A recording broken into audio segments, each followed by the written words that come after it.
Vou colocar aqui o ex-presidente da Petrobras, né? Sérgio Gabrielli e Eduardo Costa Pinto, economista da UFRJ. Os dois também são pesquisadores do INEP, Instituto Nacional de Pesquisas em Petróleo. Vou colocar aqui o Sérgio Gabrielli. Sérgio, muito bem-vindo ao Jornal da Fórum. Boa tarde, Miguel. Boa tarde, Eduardo. Boa tarde a todos os ouvintes, videntes, acompanhantes, o que sejam. E aí, Eduardo, tudo bem? Boa tarde, Miguel. Boa tarde, Gabriele. E, novamente, obrigado pelo convite. Vamos discutir esse tema espinhoso da conjuntura atual. É isso aí. Então, mais uma vez, né, o petróleo volta ao palanque, né? O petróleo, mais uma vez, é o protagonista da história. Mais uma vez, o petróleo está aí no centro de uma grande crise mundial e no centro da crise brasileira. A gasolina, o gás de cozinha, o diesel estão...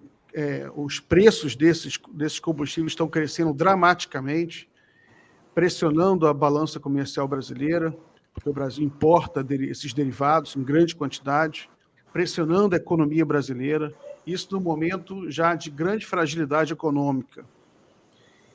E, infelizmente, a construção das refinarias, um grande sonho de autonomia, né, em derivados que tínhamos, foi interrompido por um processo político.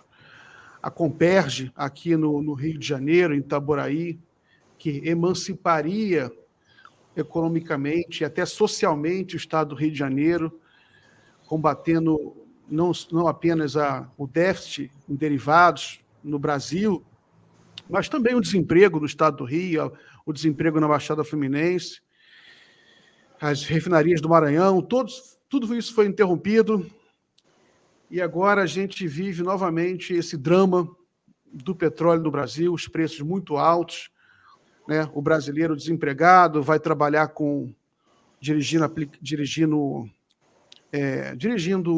Uber, ou vai fazer entrega de aplicativo, e encontra os preços muito altos, reduzindo os lucros, os escassos lucros que ele tem. Sérgio, queria que você falasse um pouco sobre isso, né? Quais são as perspectivas econômicas brasileiras diante aí desse aumento dramático do preço dos combustíveis? Miguel, as construções das refinarias viraram um caso criminalizado. Ou seja, ao invés de se fazer uma discussão sobre o volume das refinarias, a importância das refinarias, o significado das refinarias na autonomia do mercado brasileiro, já que nós íamos aumentar a produção de petróleo, nós transformamos os projetos de refinaria em casos de polícia. E aí nós deixamos de fazer as discussões sobre a necessidade do refino e caminhamos celeremente para aumentar a nossa dependência da importação de derivados. De 2016 para cá foram autorizados mais de 390, na verdade. Existem, segundo o último anuário da ANP, apontam 392 importadores de gasolina, de diesel e de derivados de petróleo no Brasil. 25% da gasolina, 30% do gás de cozinha, 20% do diesel são importados hoje. E isso faz com que nós passamos a ser um país muito dependente do mercado internacional. Para você ter uma solução de médio e longo prazo, se os preços internacionais continuarem altos, o que eu acho que vão continuar, nós vamos precisar acelerar a construção das refinarias. O único plano que se tem nesse momento é de duplicação da refinaria de Pernambuco. A refinaria foi acusada de muitas coisas, mas que cada vez mais se mostra uma refinaria fundamental para o Brasil, porque se nós não tivéssemos a refinaria com metade do que foi planejado, nós estaríamos numa dependência muito maior na importação de diesel, especialmente do diesel com a especificação de baixo teor de enxofre, como é exigido hoje pela regulação ambiental. O único plano realmente que se tem de expansão até 2026 no plano estratégico da Petrobras é a duplicação da refinaria Abreu e Lima, que, portanto, vai aumentar a produção de diesel para o país. Por outro lado, o Eduardo vai falar isso melhor do que eu, porque ele conhece isso muito mais profundamente do que eu.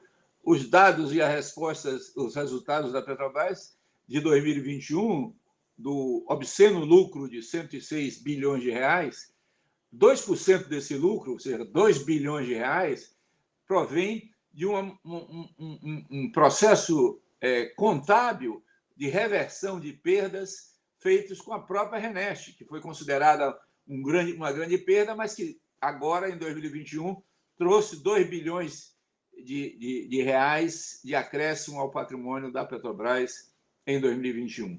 Portanto, nós temos que tratar o problema de combustível como um problema de segurança nacional, como um problema de segurança energética, e não podemos deixar isso ser conduzido apenas pelas forças de mercado.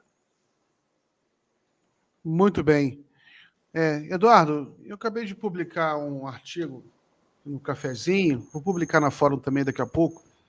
Eu recebi dados aqui um amigo meu, que é da FUP, né, o Tadeu Porto, ele me ajudou aqui a compilar uns dados sobre o preço dos combustíveis em relação ao salário, né? Porque a gente tem acompanhado um debate que está rolando nas redes sociais, depois que os preços dos combustíveis deram essa disparada nas últimas semanas, dizendo, o próprio Bolsonaro também fala isso, que a gasolina no Brasil é barata, só que eles não comparam com o poder de compra do brasileiro, né?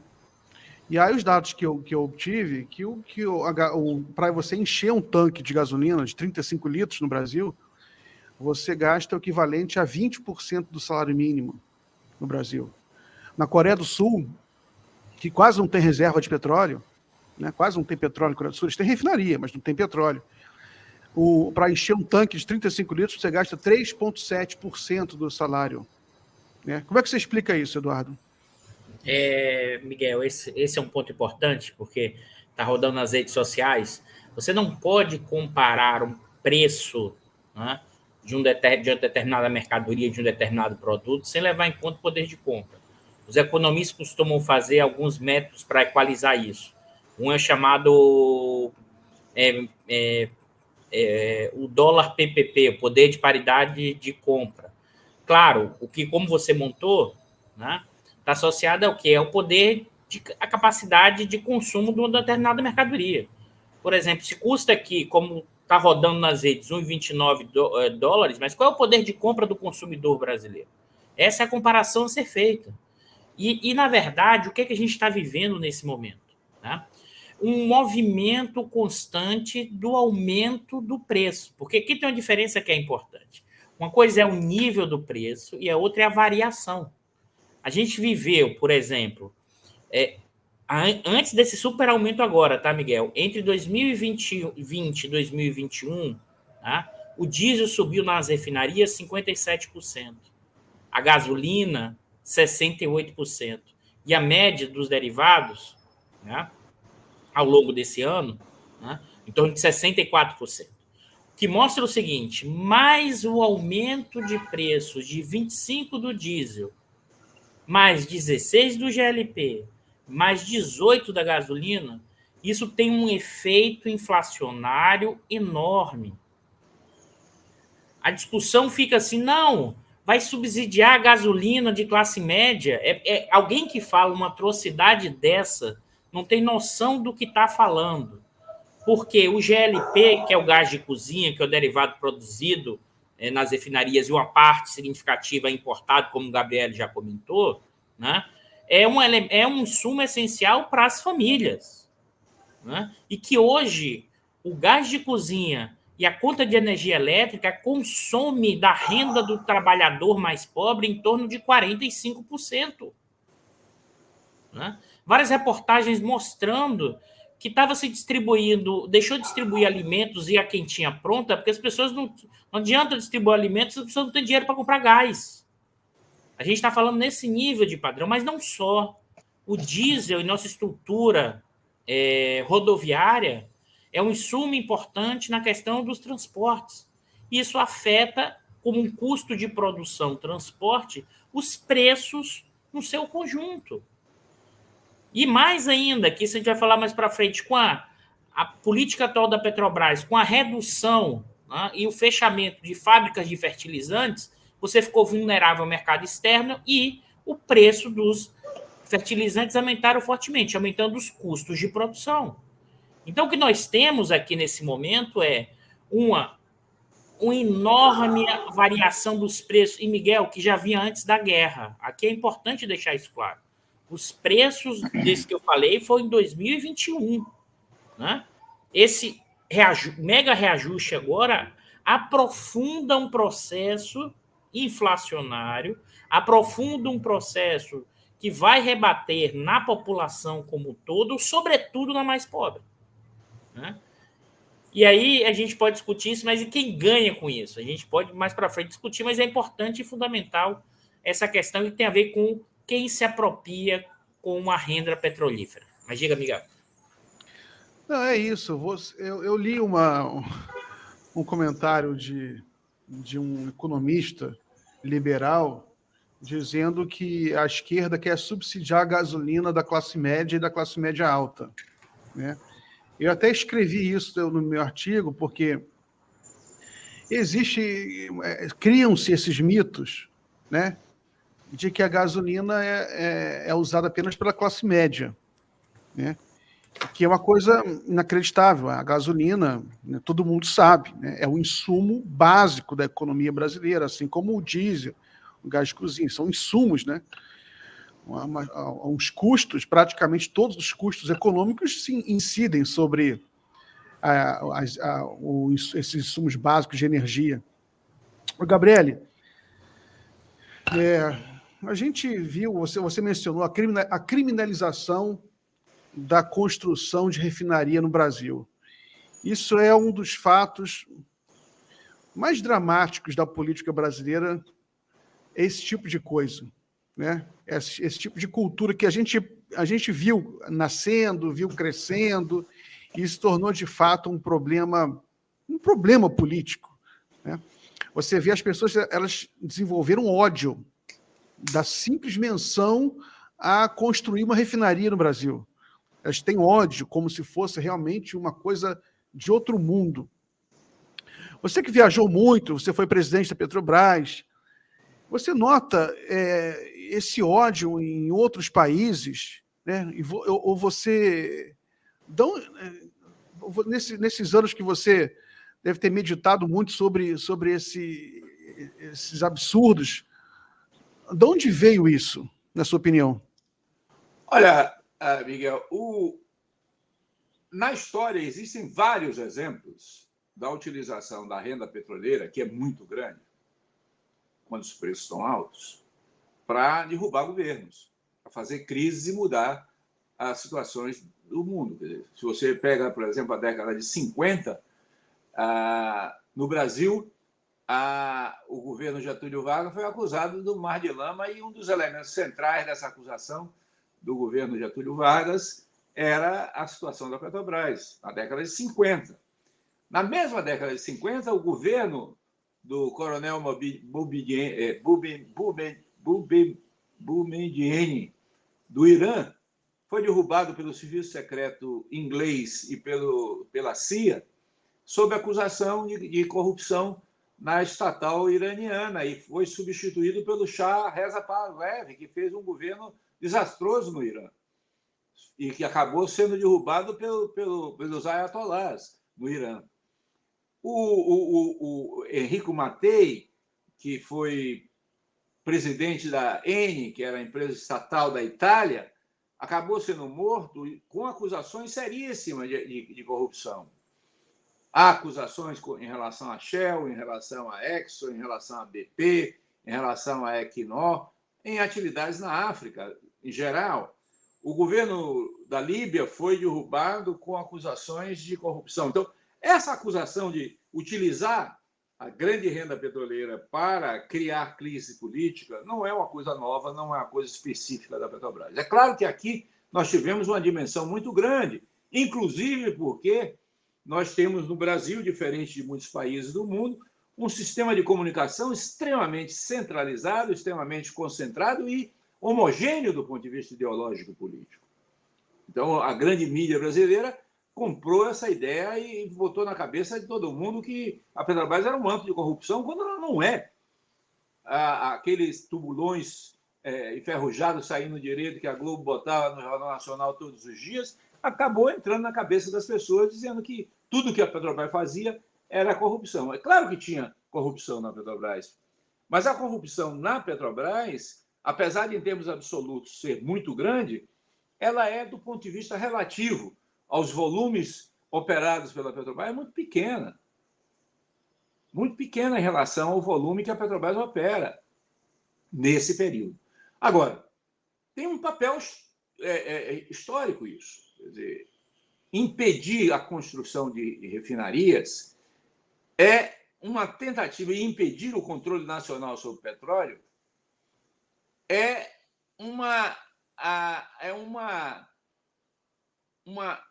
um objetivo das grandes empresas internacionais desde o início do século passado no Brasil.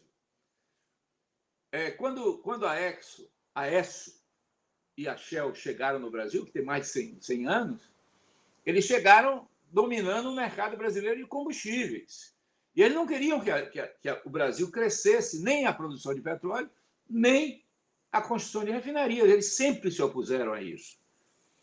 Quando a Petrobras é criada na década de 50 e quando começa a capacidade de refino, também aí as grandes empresas internacionais conseguiram manter fora do monopólio a distribuição dos derivados de petróleo e mantiveram o controle do mercado brasileiro, com a Shell e a Esso sendo grandes fornecedoras do Brasil.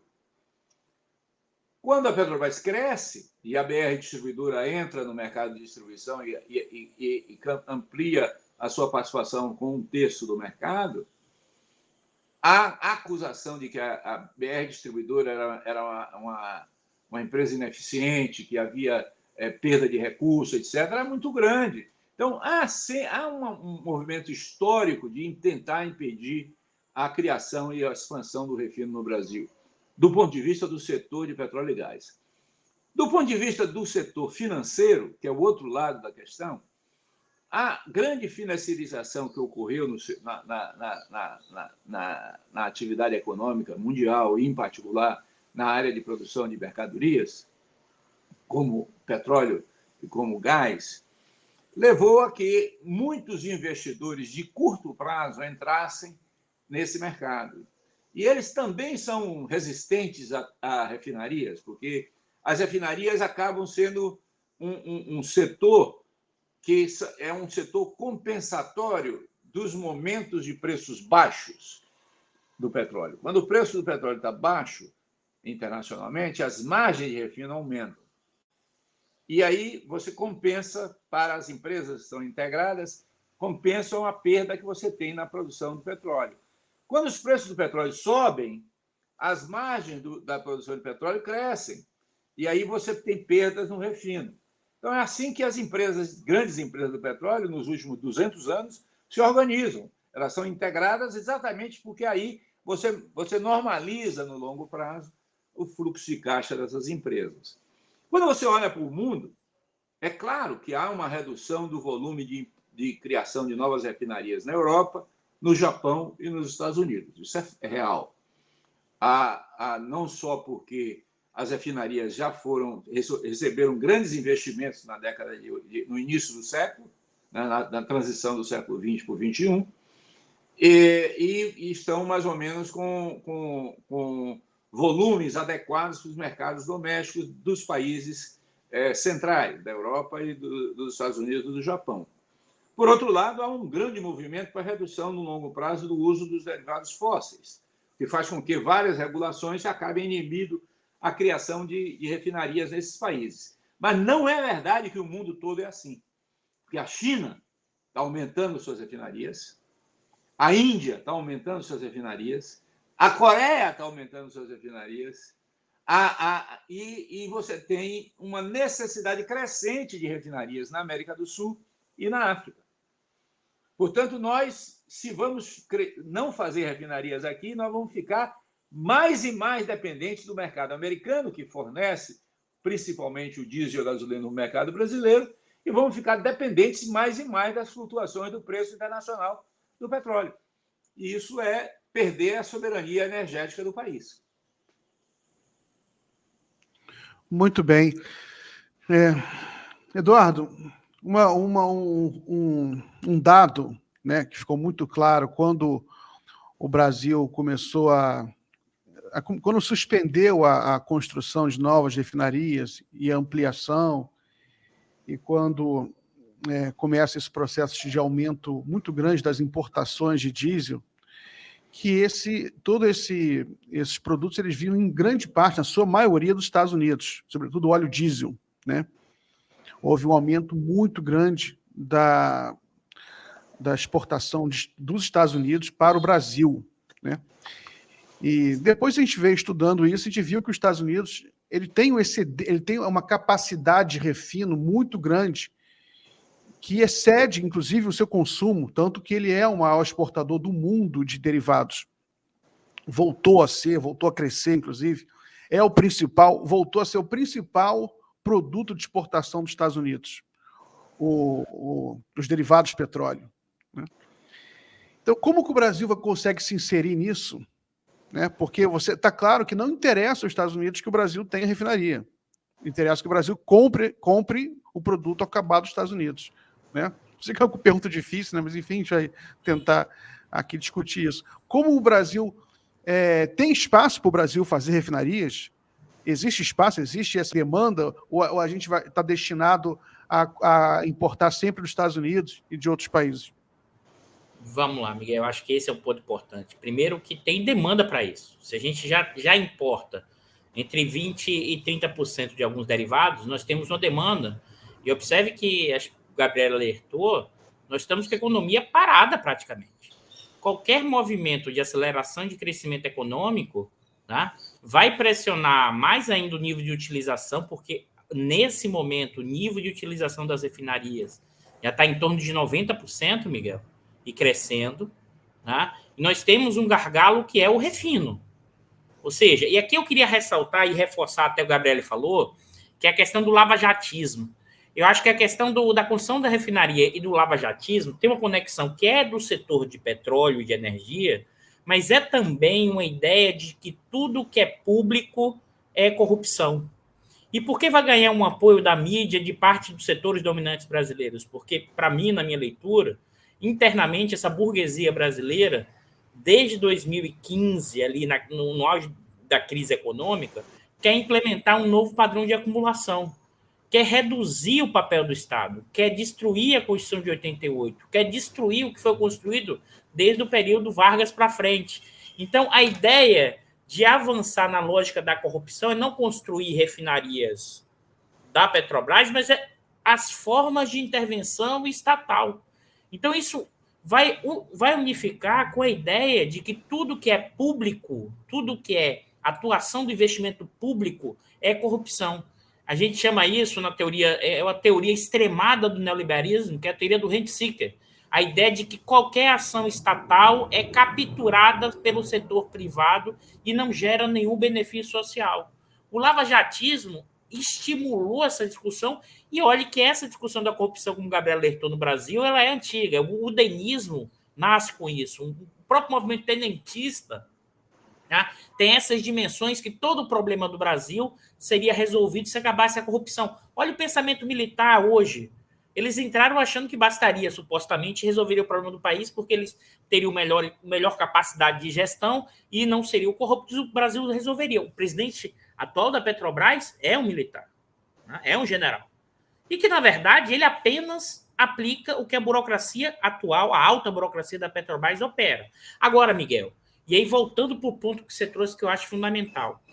O PPI, nesse momento, a política de paridade de importação, gera um equilíbrio, uma equalização entre diversos interesses do andar de cima e do estrangeiro. Como? Quando você mantém o PPI, que é a política de paridade de importação, a Petrobras opera com lucro máximo, ela maximiza o lucro. Alguém vai dizer, Eduardo, mas ela produz abaixo do nível de utilização? Sim. Mas, ao mesmo tempo, ela maximiza as margens. Então, ela aumenta a margem de lucro dela. Por quê? Porque ela está vendendo a um preço como se ela estivesse importando todos os derivados. Mas não só o preço, é o preço internacional, o câmbio, o custo de transporte, o seguro e os riscos do negócio. Então, o preço dela é o preço máximo que ela cobra. Ao mesmo tempo, ela viabiliza o quê? Os importadores, porque vão ter lucro na importação. Os distribuidores, em vez de comprar na refinaria, uma parte, vão comprar no mercado externo, e essa lógica do mercado externo vai o quê? Garantir lucro na própria importação. E importação de quem? Do refino norte-americano, sobretudo. Então, a lógica de implementação, como está estruturado hoje, e alguém ressaltou que não é da Petrobras, da atual gestão da Petrobras, é importante, senão a gente fica parecendo que é um problema da Petrobras, não, é da atual gestão da Petrobras, né, que implica o quê? Né, um tipo de funcionamento, né, que busca maximizar o lucro da empresa e logo aumentar os ganhos para os acionistas a qualquer custo. Isso viabiliza a importação e isso viabiliza a venda de derivados, sobretudo norte-americano. Então, necessariamente, a estratégia de médio e longo prazo passa por quê? Ampliar a capacidade de refino. Eu fico olhando, né, Gabriela e Miguel, de dividendos distribuídos o ano passado foi 101 bilhões. Isso dava para construir no mínimo umas 2 refinarias bem grandes. Dava para distribuir ainda. Você podia reter esse lucro e fazer o planejamento desse processo, mas não. Qual é o argumento, Miguel? Abre-se o mercado e vai gerar o aumento do investimento e de novas refinarias. É uma completa falácia. Quem entra é transferência de ativos. A empresa compra o ativo da Petrobras, como foi agora a Mataripe, controlada pelo fundo Mubadala, inclusive mantém preços acima, né? É o preço máximo. Hoje, inclusive, vende na Bahia gasolina, mesmo com esse novo aumento, é a gasolina mais cara do país, né? Então, acho que esse é um ponto fundamental e a gente tem que ter um planejamento claro de médio prazo e que está associado à construção das refinarias. E isso muda o perfil desse tipo, para que, inclusive, a gente tenha uma maior margem de manobra para a questão dos preços e que passa necessariamente também, nesse caso, num curto prazo, né? Sim, e aí eu acho que Gabriela concorda também comigo nesse ponto, tem que, sobretudo, o petróleo exportado, né, o petróleo cru exportado, sim, no momento de lucros extraordinários, tem que cobrar alíquotas expressivas, elevadas, e que vão bater na Petrobras, mas também o pessoal esquece, nas petroleiras internacionais aqui instaladas, que já exportam mais da metade do petróleo brasileiro, tá, pessoal? Para quem não sabe, no último ano, o conjunto das petroleiras, a exportação de petróleo já é maior do que da própria Petrobras.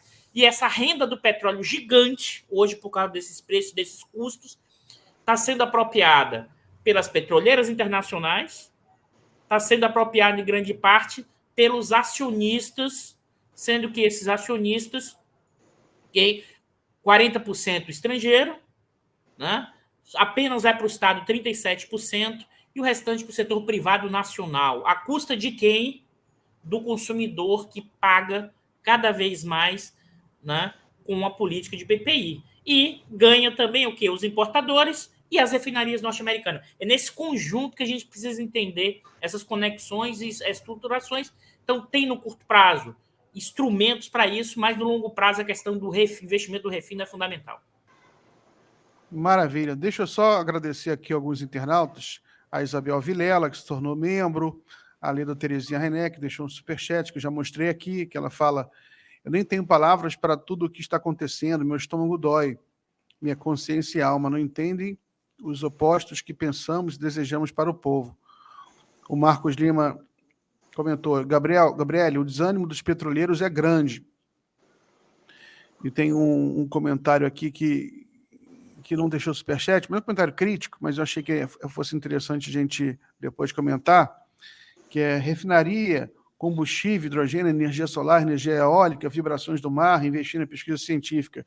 São coisas que depois eu quero conversar com vocês. Eu só vou fazer só uma pequena pausa no assunto petróleo. Vou chamar o Lucas Rocha aqui para falar sobre uma pesquisa que saiu. Daqui a pouquinho a gente volta para o petróleo. Isso é coisa rápida. Lucas, pode entrar aí.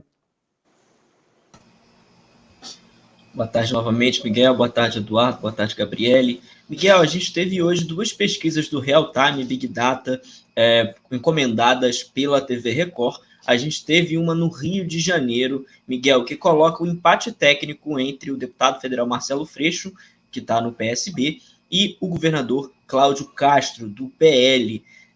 O Marcelo Freixo aparece na pesquisa com 24%, Cláudio Castro 23%. Se o Guilherme puder colocar aí para a gente na tela a imagem da pesquisa, a gente tem na sequência Rodrigo Neves, do PDT, com 10%, André Siciliano, do PT, com 2%, Felipe Santa Cruz, do PSD, também com 2%, aparece ainda o Paulo Ganimi, do Novo, com 1% das intenções de voto.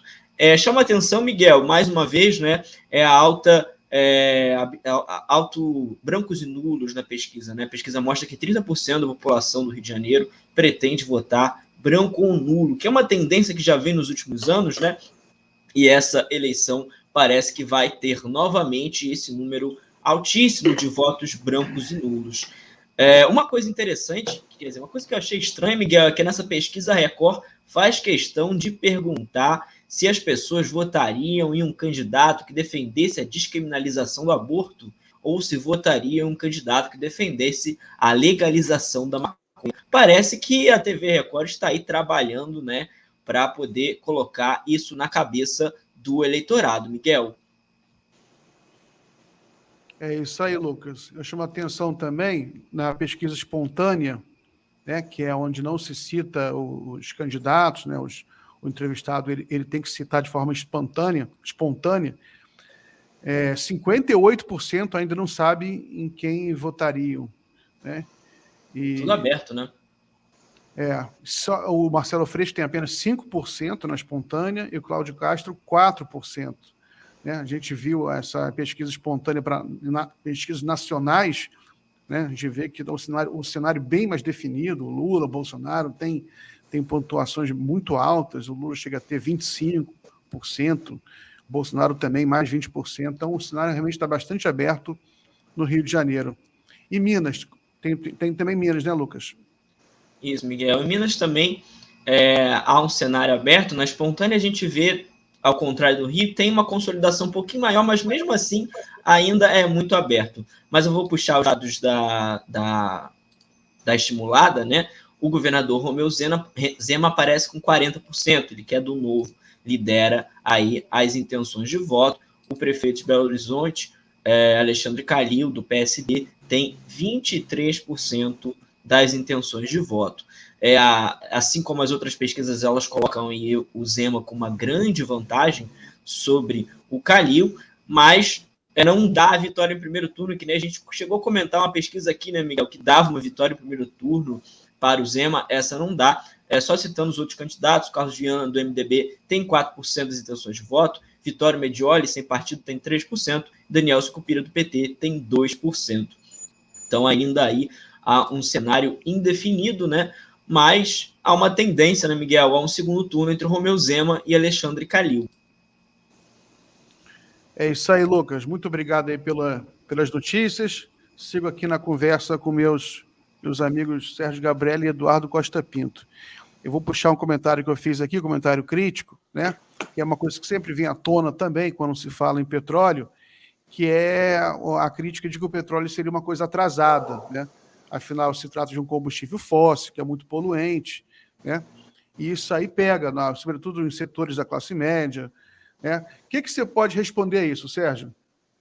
Olha, evidentemente que preços altos de combustíveis fósseis tendem a diminuir o consumo de combustíveis fósseis e aceleram, portanto, a transição energética para combustíveis alternativos. Isso é um processo de longo prazo que sempre vai ocorrer, que está ocorrendo. Tanto é que vários países, inclusive países da Europa, não procuram reduzir o impacto do preço dos combustíveis para exatamente desestimular o seu uso no consumo para a mobilidade, estimulando, portanto, a utilização de transporte coletivo, a utilização de frotas elétricas, de carro elétrico e veículos elétricos, e a utilização, portanto, de fontes renováveis de energia para diminuir o efeito de gases de efeito estufa. Porém, o mundo é muito mais complexo do que isso. O que nós estamos observando, por exemplo, agora em 2021 e 2022, é um fenômeno oposto ao que se poderia esperar. Olha o que está acontecendo depois da Conferência de Glasgow, a COP26, onde quase todos os países que estiveram lá concordaram em acelerar as medidas de transição energética, mas quando você vai observar os dados do final de 2021 e do início de 2022, a fonte primária que mais cresce a demanda, imaginem que não é a energia eólica, não é a energia solar, muito menos a energia das ondas, muito menos a energia geotérmica. É energia proveniente do uso do carvão. Carvão que estava para ser banido no mundo. Por que está acontecendo isso? Porque os preços do petróleo subiram, mas a resposta das energias renováveis, particularmente eólica e solar, ela demora, primeiro, não se faz isso de um dia para o outro, e segundo, pela natureza da energia renovável, eólica e solar, que é uma natureza intermitente, vários usos são inadequados para esse tipo de energia, a não ser que você utilize grandes volumes de armazenagem ou linhas de transmissão muito novas. Tanto as linhas de transmissão quanto a armazenagem têm limites, tanto do ponto de vista da construção e das pegadas de carbono desses investimentos, quanto pelo custo. Então, portanto, mesmo que o preço do petróleo suba, a saída ainda não é a substituição por combustíveis alternativos. Por muitos anos ainda, o petróleo vai ser fundamental e o gás natural também vai ser muito importante como fonte primária de energia, em particular para a mobilidade de pessoas e cargas. Eduardo, quer fazer um comentário sobre isso também? Sim, acho que esse ponto que o Gabriel trouxe, que tem a ver com questão de custos de um lado e da questão tecnológica, se você tentar impor isso na marra e joga o custo horizontal para todo mundo, significa dizer que quem vai pagar proporcionalmente mais são os mais pobres. É bom lembrar que todo o desfecho dos coletes amarelos na França, né, teve a ver com o quê? Com Macron criou um imposto sobre o diesel para criar um fundo para a questão da energia renovável. Não é que as pessoas são contra a questão da energia renovável, porque como foi horizontal, isso bateu pesado no bolso da população da periferia das grandes cidades. Então, e aqui é um ponto fundamental, como a transição energética ainda tem um custo tecnológico significativo, quem vai pagar por esse custo tecnológico? Essa que é a questão. E boa parte ainda tenta se impor esses custos para a população, né, de forma horizontalizada, e você não impõe esses tipos de custos para os mais ricos. Então, você ainda tem uma questão que a transição energética tem que ser uma transição, né, com redução de carbono, mas justa socialmente. É nessa combinação que requer maior intervenção estatal, maiores instrumentos, maior regulação, né? Maiores tributos sobre os mais ricos, e aí você tem toda uma economia política da transição, porque os mais ricos não vão querer pagar esse custo, né? É interessante que o mesmo caso francês, nesse momento, que é um ponto importante, né, Gabriela, que você falou da questão elétrica, o custo da energia elétrica europeia sobe muito, porque depende do preço do gás que entra, né? O preço da térmica que entra lá na formação de preço do gás e dado o arranjo, né, da formação de preço da energia elétrica europeia. Então, o que acontece? É evidente que, no longo prazo, você tem uma tendência nesse movimento, mas tem uma economia política nesse momento, né, que é fundamental compreender, e nesse caso, se a gente não constrói a refinaria, né, voltando para a questão da refinaria, nós vamos ficar dependente do diesel e da gasolina norte-americano. E no caso da Petrobras, aqui outro ponto, né, Gabriela? A Petrobras, parte dos seus lucros distribuídos, poderiam estar investindo em fontes renováveis. É o contrário, ela está saindo da renovável. A Petrobras poderia ser um instrumento importante na transição. Não, ela está saindo, porque ela só está olhando o curtíssimo prazo. Ela deixa de ser um instrumento estratégico da segurança energética, da segurança do abastecimento, inclusive para pensar o futuro, que seria a possibilidade dela se transformar numa transição para uma empresa de energia e a renovável tivesse um eixo fundamental. Isso não está no escopo da Petrobras, porque ela hoje a atual gestão tem um circuito fechado, marcado pela financiarização e pelo curto-prazismo. Ou seja, é lucro acima de todos, de tudo, e dividendos acima de todos. Eu coloquei aqui na tela essa notícia aqui que saiu no Valor recentemente, né? A França retoma estudos para nacionalizar gigante elétrica EDF, né? O governo francês estuda retomar um plano ambicioso para nacionalizar a endividada Électricité de France e reorganizá-la com foco na produção de energia nuclear. A Europa vive uma crise energética agora por causa da guerra na Ucrânia. A Europa é altamente dependente do petróleo, do gás russo. Então, é isso aí. O preço da energia, como até o Eduardo já mencionou, tem crescido muito em toda a Europa. Sérgio, você acha que essa guerra na Ucrânia ela vai trazer alguma mudança estrutural? Ou vai? O que você acha que ela muda no debate político sobre a energia no mundo? Olha, eu acho que ela muda, sim. Eu acho que ela vai trazer algumas mudanças estruturais importantes. Eu acho que a principal mudança vai ser o papel da China. Eu acho que a China vai se tornar ainda mais importante nas relações internacionais, em particular na área de energia, porque a China, hoje, aumentou seus vínculos via gasodutos com a Rússia para fornecimento de gás natural. A China vai ser, provavelmente, um destino do petróleo russo que não vai encontrar caminhos para entrar no mercado internacional, porque o petróleo russo hoje ele é fundamental para o abastecimento das refinarias na margem, as refinarias menos complexas da Europa, particularmente dos países do leste europeu, e com a suspensão das transações com petróleo russo, nós vivemos uma situação meio exótica, que os Estados Unidos andam atrás agora da Venezuela e do Irã, para que a Venezuela e o Irã aumentem a produção e substituam o petróleo russo no mercado internacional. E pressiona o Brasil para que o Brasil seja mais ainda exportador de petróleo cru. E aí já mandou, inclusive, missões aqui para convencer o governo brasileiro e a Petrobras que deve acelerar a produção de petróleo cru para exportar. Então, eu acho que vai ter uma mudança aí no plano do petróleo e do gás importante, com o aumento da importância da China. Do ponto de vista das transações mais gerais, eu acho que também nós vamos ter algumas mudanças importantes. Quer dizer, a Rússia é um grande produtor de trigo, a Rússia e a Ucrânia. Isso vai ter um impacto sobre a produção de alimentos, o que vai fazer, portanto, que haja um aumento de custos importantes aí na inflação de custos no mundo inteiro. E, via fertilizantes, acaba impactando também toda uma cadeia de produção de produtos agrícolas, não somente diretamente de alimentos, mas produtos agrícolas que são intermediários, incluindo aí a produção de alimentos para a produção de proteína animal. Então, também no agronegócio, nós vamos ter efeitos de mudança.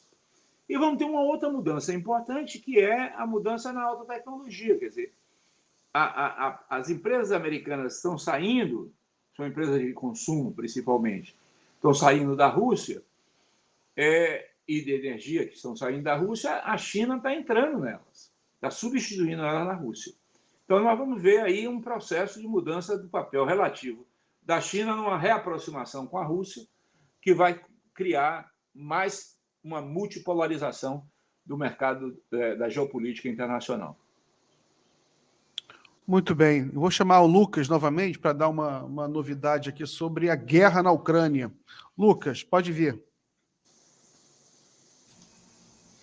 Miguel, o presidente da Ucrânia, o Volodymyr Zelensky, disse hoje, admitiu hoje que a Ucrânia não será membro da Organização do Tratado do Atlântico Norte. Ele conversou com militares da Europa, com líderes da Força Expedicionária Conjunta, que reúne países do norte da Europa, e disse que a Ucrânia já entendeu que não será membro da OTAN.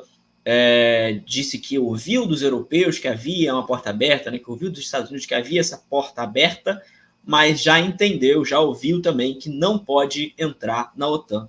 E ele afirmou que é a verdade e isso precisa ser reconhecido. Essa declaração do Zelensky, Miguel, dá um sinal de que o conflito da Rússia na Ucrânia pode ter aí um arrefecimento e pode-se chegar a um acordo. Nos últimos dias já havia essa sinalização de que um acordo poderia estar próximo e hoje essa declaração do Zelensky reforça isso, Miguel.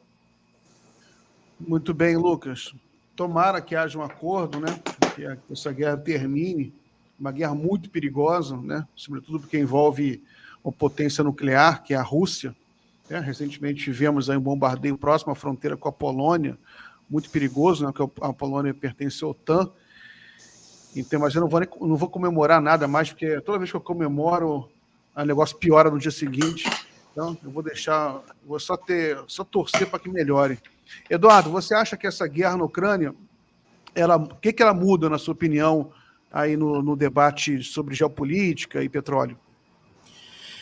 Miguel, eu acho que vai mudar profundamente, assim, reforçando o que o Gabriele falou, e aí, acho que complementando alguns elementos, eu acho que muda a questão da geopolítica do petróleo, sobretudo na questão dos fluxos. Por exemplo, o Gabriele comentou, a Rússia exportava em dezembro do ano passado, 60% do petróleo exportado dela era para a União Europeia. Tá? E isso representava para a União Europeia, para a Europa, cerca de 36% aproximadamente para vários, na média, dessas importações. E como o Gabriel alertou, das refinarias do entorno, na Polônia mesmo, que exatamente você falou, chegava a importar 50%, 47%, 48% do petróleo, como acho que a Lituânia também, se não me falha a memória. Então, o que acontece? Primeiro, tem um deslocamento dos fluxos energéticos, que, como o Gabriel alertou, para a China, e a busca da redução da dependência do gás e do petróleo importado da Rússia na Europa. Só que isso necessariamente demora tempo, e isso pode aumentar os custos. Por isso que a Alemanha, quando o pessoal ameaçou sanção do gás russo, a Alemanha falou não.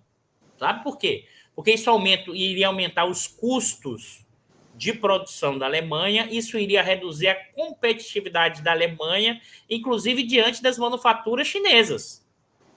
Observe que tem uma dinâmica aí que vai do campo da energia, mas que se reflete no campo dos custos de produção das mercadorias no seu conjunto, porque energia é a base, o insumo básico fundamental como custo de produção importante em boa parte do processo produtivo. Ao mesmo tempo, como já foi dito, tem uma aproximação maior com a Rússia e China, Então, o deslocamento dos fluxos na questão do petróleo, isso pode, inclusive, gerar uma redução das exportações de petróleo da Petrobras para a China, que hoje é sua grande maioria, e talvez indo algum tipo de petróleo para a Europa. Agora, o que eu acho que isso tende a mudar nos estados nacionais com a questão da política energética? Porque desde os anos 90, a questão da política energética tem sido estruturada, elimina-se a ideia da segurança energética e a ideia que o mercado resolve a questão do suprimento. Então, essa discussão que já vinha mudando pós-crise de 2008, depois da crise da Covid, agora com uma guerra, a questão da segurança energética, de uma maior intervenção estatal no setor energético, me parece que é uma tendência de crescimento. A notícia que você trouxe no caso francês é um exemplo disso.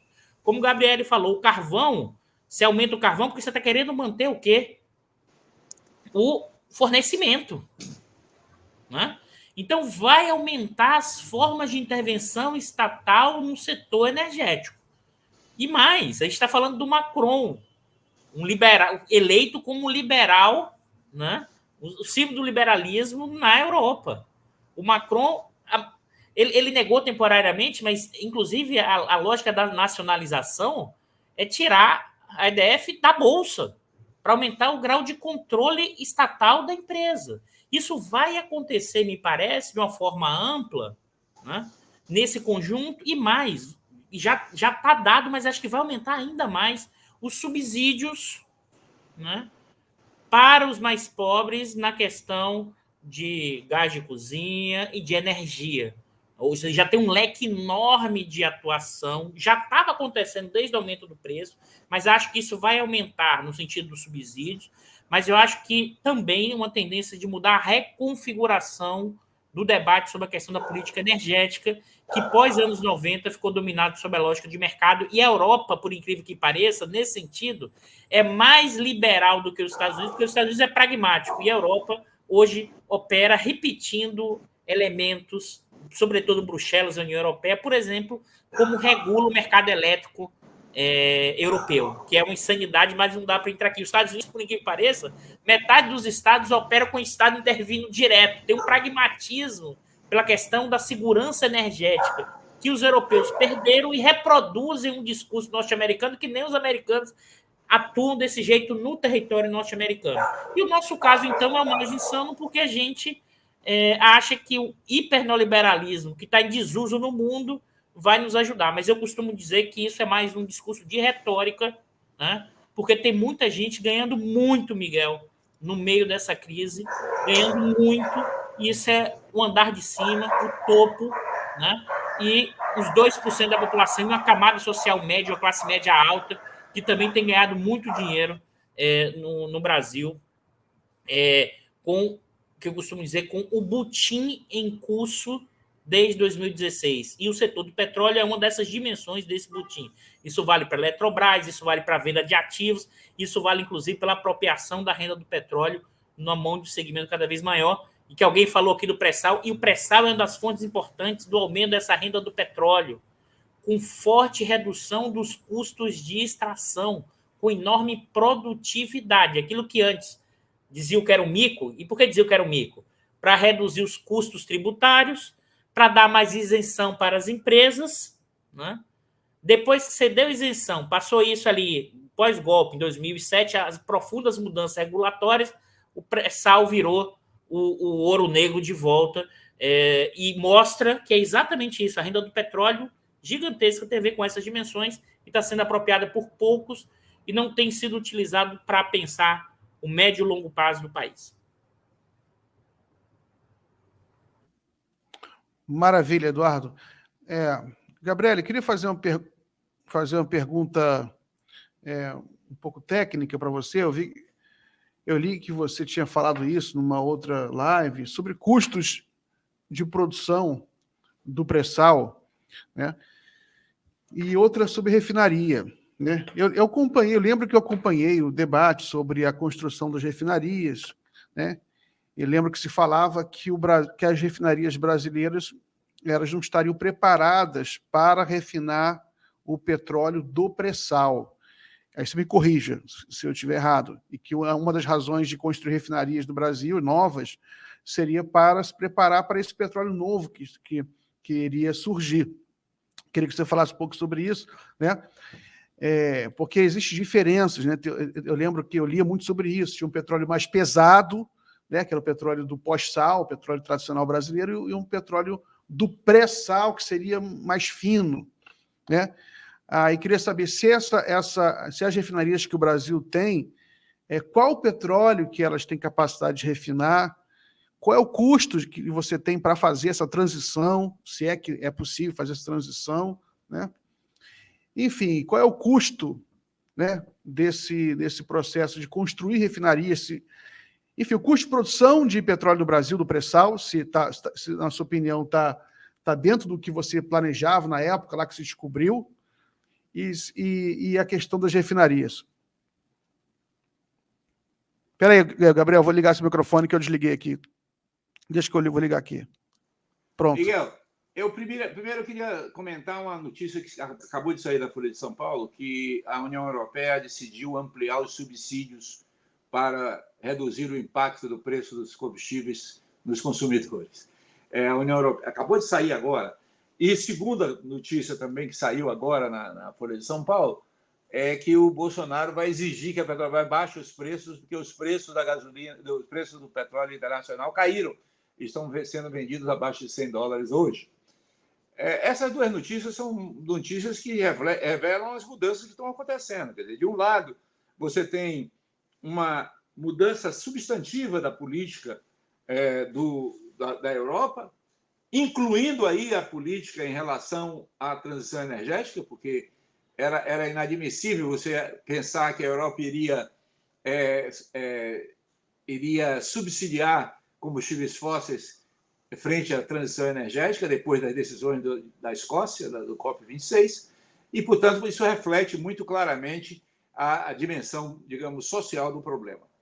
E o Bolsonaro, por outro lado, está querendo navegar numa possível redução da pressão de preços internacionais e tentar navegar politicamente no uso dessa questão.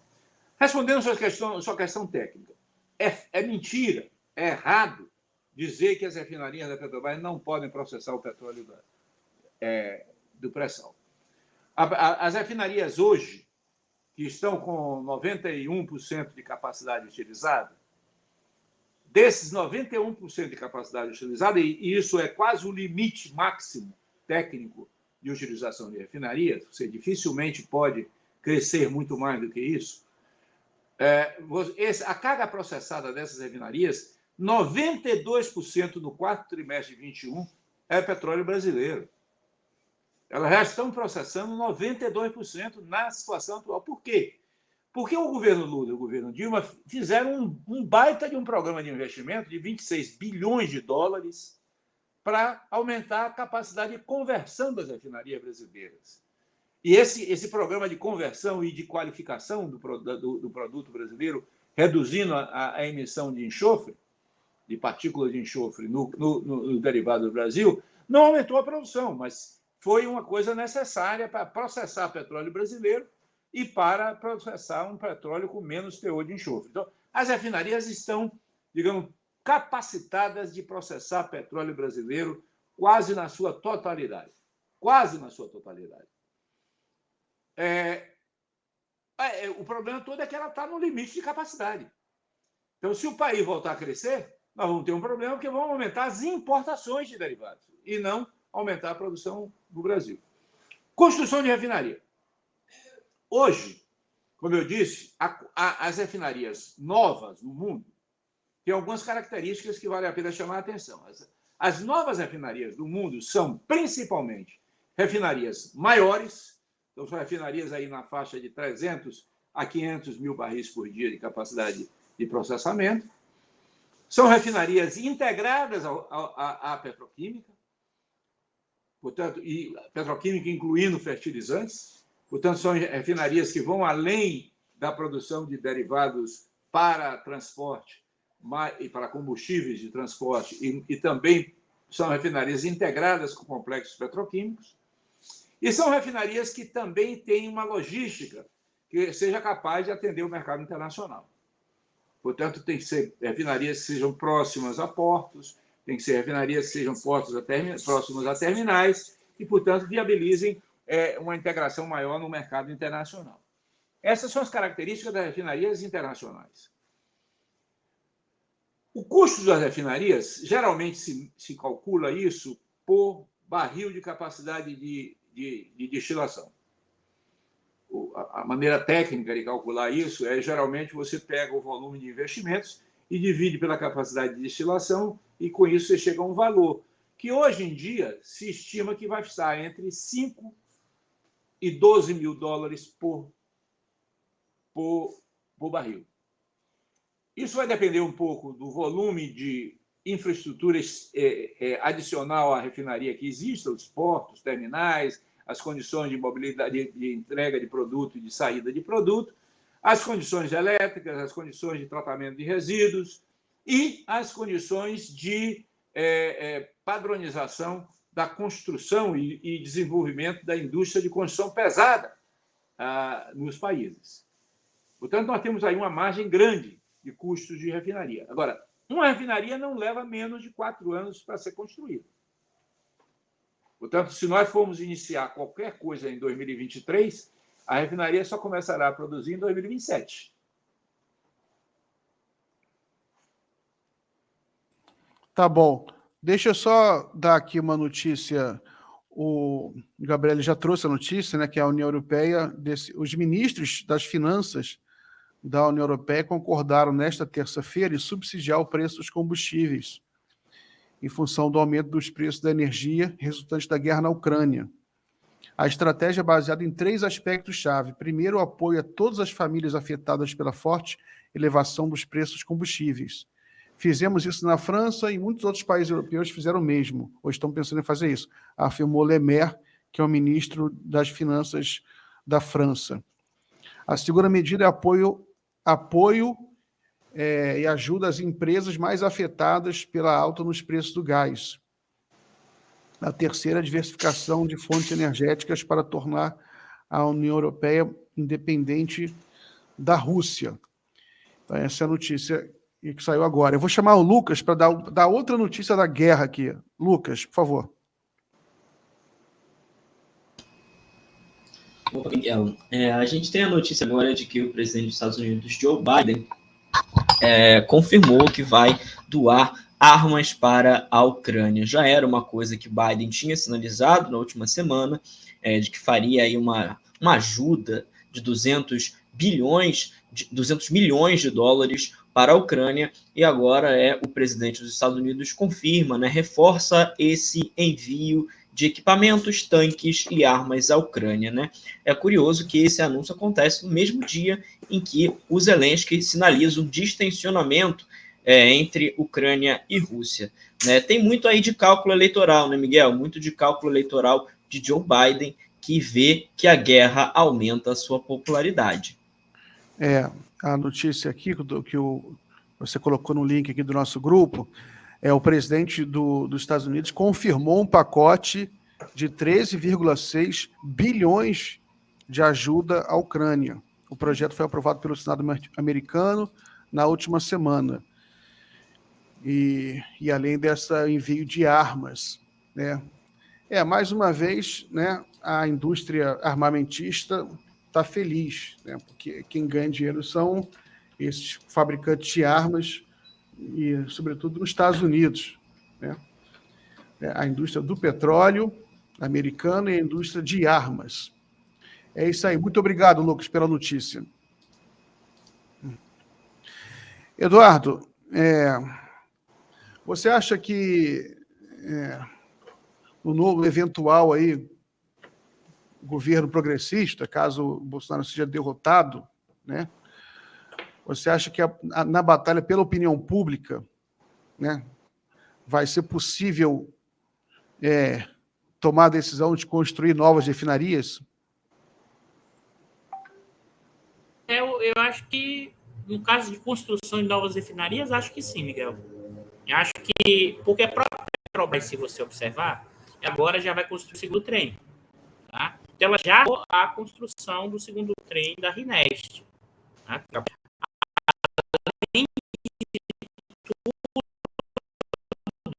Se você olhar os dados com cuidado, significa dizer que você não tem a projeção que esse investimento vai gerar receita nenhuma no futuro. Então ele vale zero.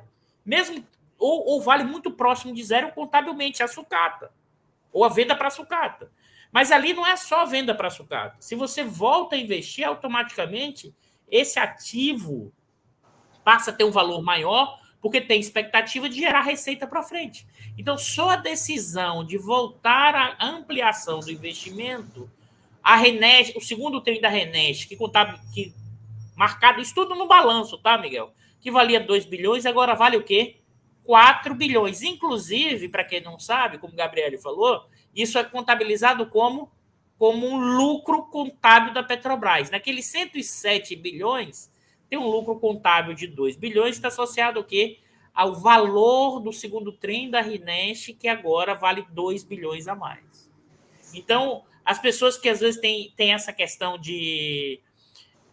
Alguns liberais que nunca estudaram o setor não têm a mínima ideia de como se forma a estrutura do setor e nem a questão contábil. Só a questão da estrutura, que eu acho que é um outro ponto que não sei se vai dar tempo para avançar, que é a questão da renda do petróleo.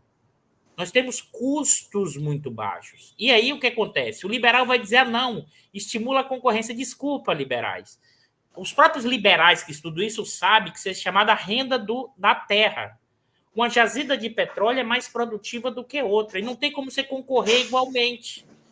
Porque o custo de extração é mais baixo em várias jazidas. No caso do pré-sal, está em segundo mais barato, com exceção da Arábia Saudita, mas boa parte dos outros petróleos produzidos, o custo de extração é mais caro do que a Petrobras.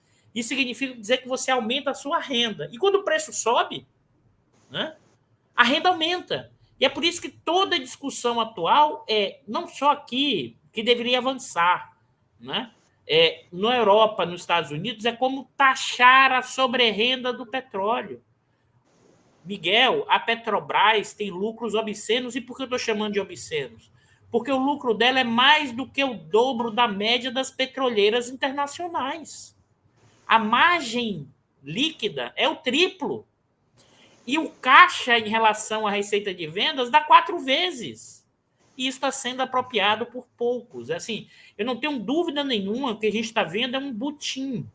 Agora, Miguel, irá haver forte reação dessa burguesia, dessas camadas sociais, que, como elas estão ganhando muito, elas vão reagir mediaticamente de forma muito grande. Acho que esse é um ponto que a gente tem que ter claro, porque aí é interesse econômico direto. Se eu estou ganhando muito, por que agora eu vou me preocupar, entre aspas, dado que essa burguesia brasileira com a população, se eu estou ganhando muito e se essa burguesia brasileira nunca teve identidade com esse país e com o povo? Ela tem um DNA escravocrata, autoritário e antirreformista social. E em vários momentos em que aumenta a renda do trabalho no Brasil, são dados golpes. 16, 64 e mesmo durante o segundo governo Vargas, que o suicídio evitou o golpe naquele momento. Aí o enfrentamento será longo, não é trivial o que está por vir. Acho que é importante a gente ter claro isso. Muito bom. Tem uma postagem aqui recente do Sérgio Moro, né? Não sei se fica muito pequeno aí para ver. Deixa eu ver se eu consigo aumentar aqui, ó. Mas eu leio aqui também, ó. Sérgio Moro. Depois o Sérgio Moro, que foi o juiz da Lava Jato, foi ex-ministro da Justiça do Bolsonaro. A Petrobras sente o efeito devastador dos desvios na Abreu e Lima e Comperge.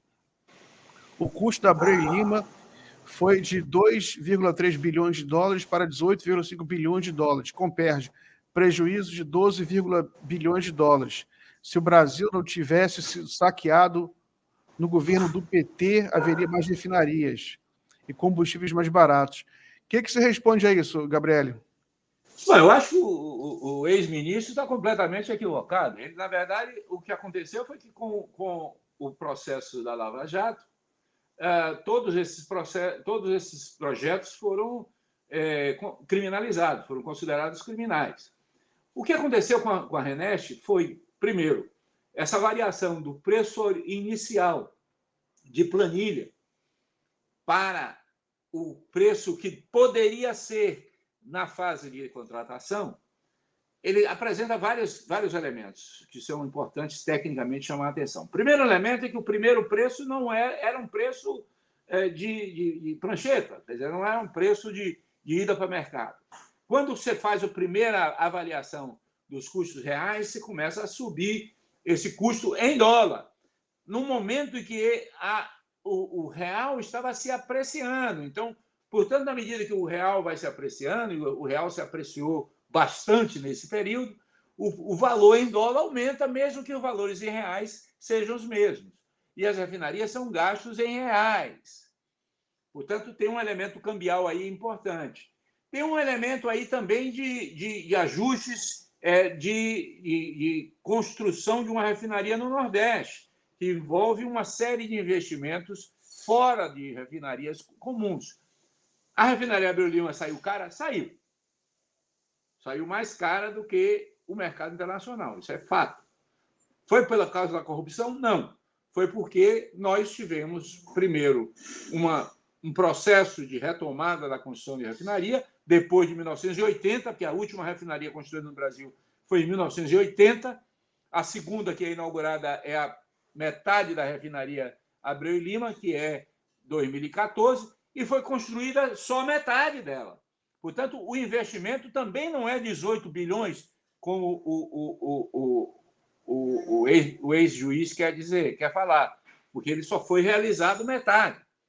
Então, portanto, não é correta essa avaliação de que a refinaria é muito alta. Quando você compara isso com outros estudos, eu fiz, inclusive, um debate com a Fundação Getúlio Vargas sobre avaliações que eles fizeram sobre preços de refinaria, mostrando que é claro que ela é uma refinaria das mais caras, mas não é o escândalo que eles querem fazer com a refinaria Abreu e Lima. Por outro lado, como mencionou aí o Eduardo, a reversão do impairment, sim, pelo simples fato de decidir construir o segundo trem, já reduziu significativamente esse prejuízo contábil registrado no balanço da Petrobras. Portanto, é falsa a ideia de que nós não temos refinaria porque a Petrobras teve problemas. Nós não temos refinarias porque houve uma campanha para considerar a construção de refinaria um antro de corrupção.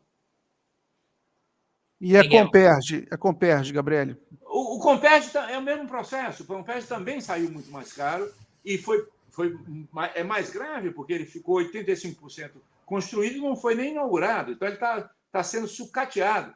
Ele vai ser agora um centro de produção de lubrificantes, o que é bom, que é um elemento importante para aumentar a capacidade de produção de lubrificantes, mas e uma unidade de processamento de gás natural, para processar o gás do pré-sal e gerar um pouco de propano e butano que podem substituir o gás de cozinha para o mercado brasileiro. Então, você vai ter aí uma expansão da capacidade de produção do gás de cozinha a partir do gás natural, que vai substituir parte do GLP que é produzido nas refinarias. Mas isso não tem nada comparado com os 14 projetos que estavam previstos no Comperj, que envolveria um grande complexo petroquímico envolvendo várias unidades e vários sites com produção de petroquímicos e de correntes de petroquímicas importantes para o futuro do país. Viu, Miguel?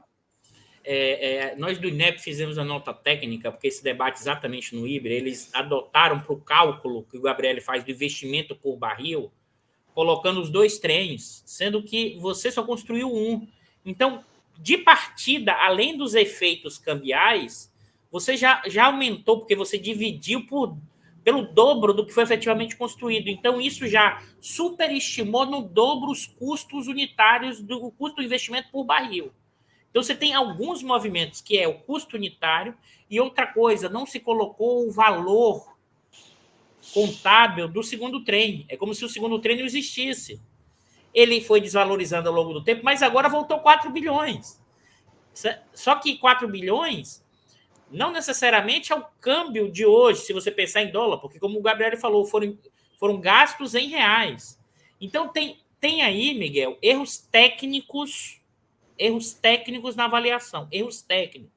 A gente do INEP está lá no site do INEP, tem a nota técnica mostrando os erros técnicos desse cálculo, né?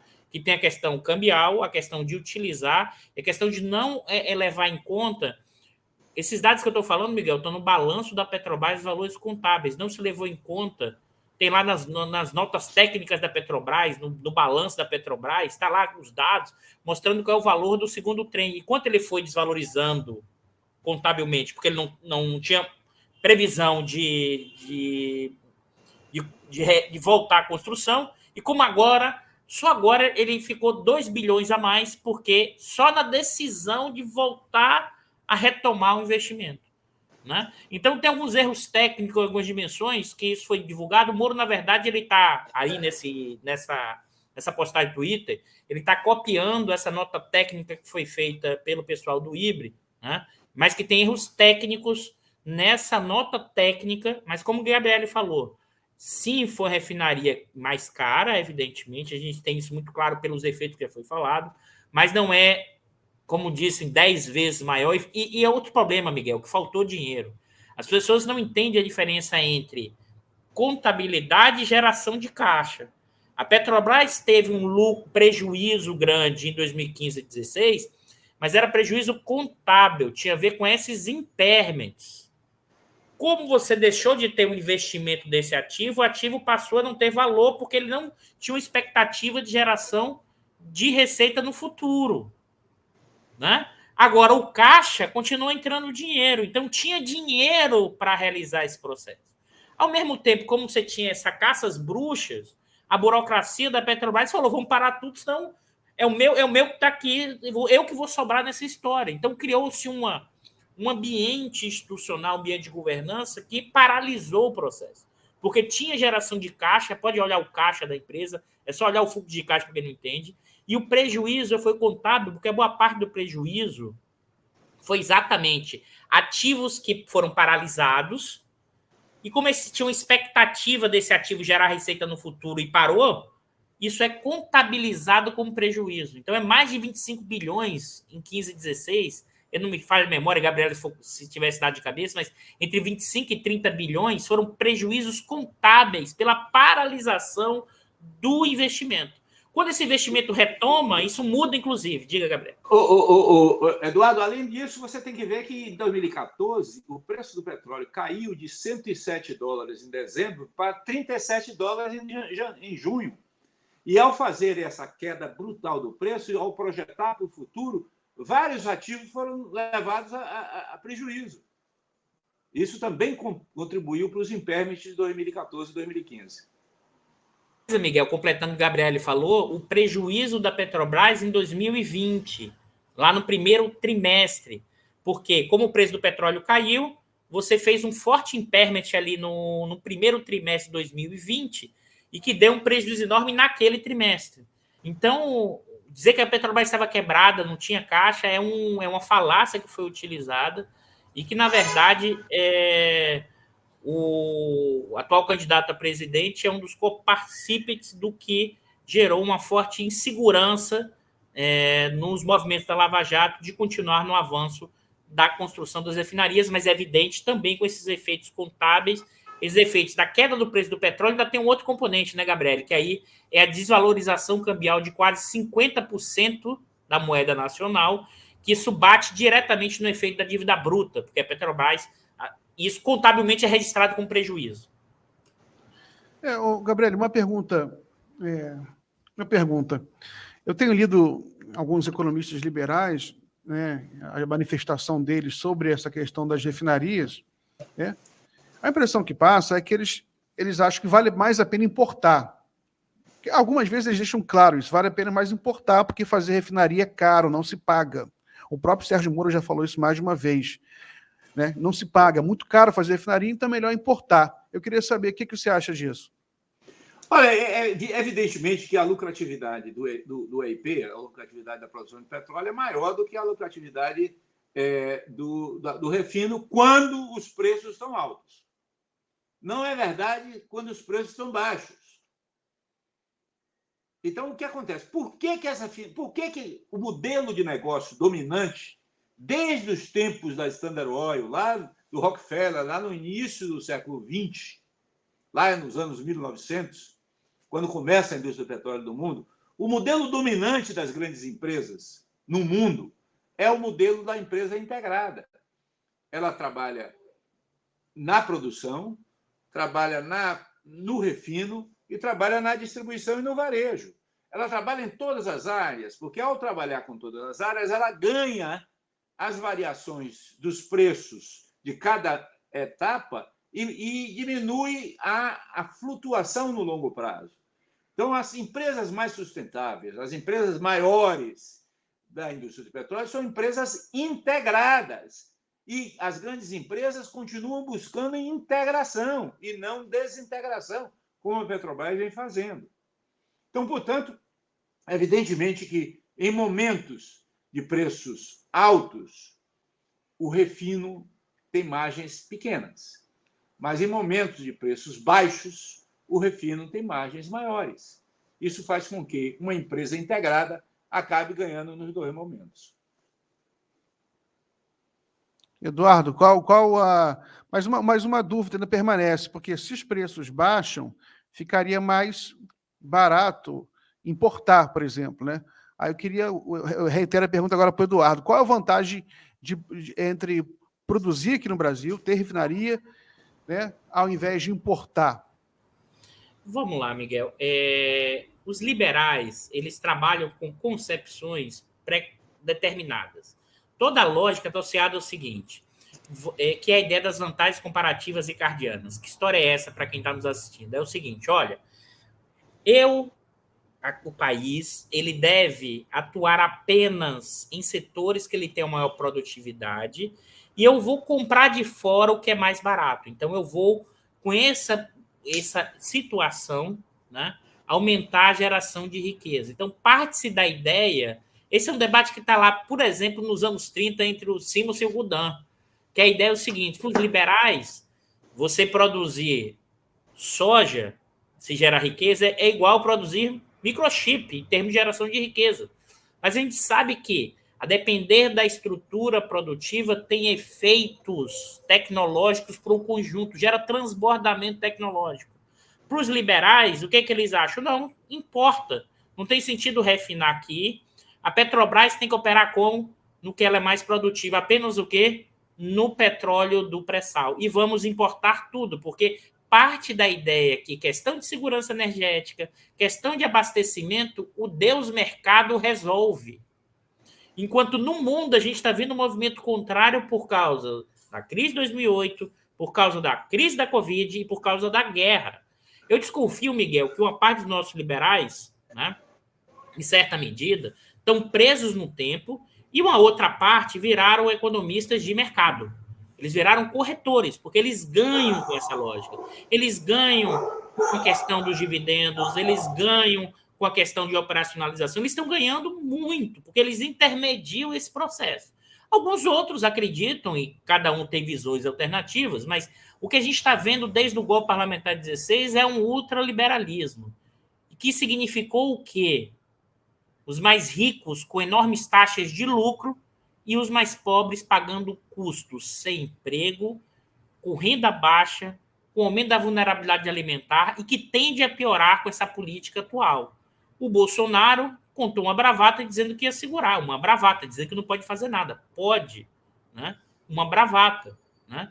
Que, na verdade, em momentos de guerra como esse, você dá um choque de preço, como foi dado pela Petrobras, num contexto que já vinha acelerando, por isso que eu digo, é um circuito fechado, hoje a atual gestão da Petrobras, curto prazista, financiarizado, e tem muita gente que ganha com isso, desde o fundo BlackRock, que tem 2% das ações, mas também muita gente de classe média, média alta, que eu estou falando aí, que aplica em Bolsa de Valores, já são em torno de 4 milhões de pessoas no Brasil, ou seja, um segmento lá em cima, os 2% mais ricos, e não é por isso que grande imprensa, grandes analistas economistas de mercado, quando fala em mexer na política de preço da Petrobras, vai para cima. Por quê?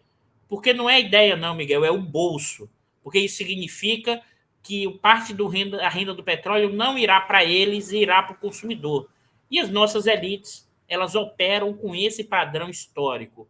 Então, por isso que eu digo que o debate vai ser tenso e observe, só na mudança da política de preço. Só na mudança da política de preço já causa enorme tensão. A gente já está chegando... desculpa, Miguel. O Gabriel ia comentar alguma coisa, eu acho. Gabriel, pode falar. Deixa eu só... Gabriel, peraí que eu tirei esse microfone. Deixa eu ligar esse microfone aqui. Pode falar. Não, é só um segundinho. Porque você vê o seguinte, todos nós estamos discutindo preço de petróleo e preços derivados. E um dos grandes problemas é porque nós estamos importando. Então, a questão de segurança energética não é só o fornecimento físico, mas é também a acessibilidade ao produto. E, portanto, se você tem o controle do conjunto dos diversos segmentos do fornecimento de um elemento estratégico fundamental da economia, que é o combustível, é um elemento de segurança nacional. Tá bom, queria fazer outras perguntas, só que já acabou o tempo. Temos que encerrar aqui nossa live. São 18h30, vai começar agora o Fórum Global. Então, agradeço muito ao Gabriele pela presença, pela participação. Muito obrigado também, Eduardo Costa Pinto. Grande abraço aos dois e até a próxima.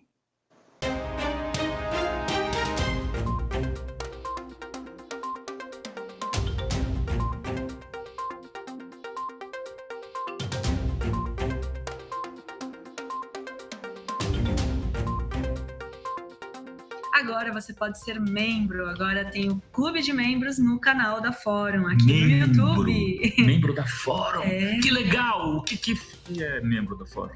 Olha só, você colabora com o jornalismo da Fórum e você recebe vários benefícios. Você Não, mas eu tô querendo saber dos benefícios. Ah, então eu vou falar os benefícios. Você participa de transmissões ao vivo exclusivas com os editores da Fórum. Você ganha descontos em produtos de marcas parceiras da Fórum, dos cursos online que em breve vão estar aí no ar na revista Fórum. E tem postagens exclusivas na aba Comunidade aqui no canal. Eu posso botar emoji? Ah, também, emoji, selos. Tem emoji! Gente, tem coisa pra caramba, mas o que importa é que a gente precisa que você seja membro para poder continuar fazendo esse jornalismo Fórum, que já tem uma marca, né? Um jornalismo sério, um jornalismo com posições mais declaradas, um jornalismo que não fica fazendo mimimi e, ao mesmo tempo, não faz fake news. É isso aí, participe dessa comunidade e fique membro do canal da Fórum. Valeu, beijos!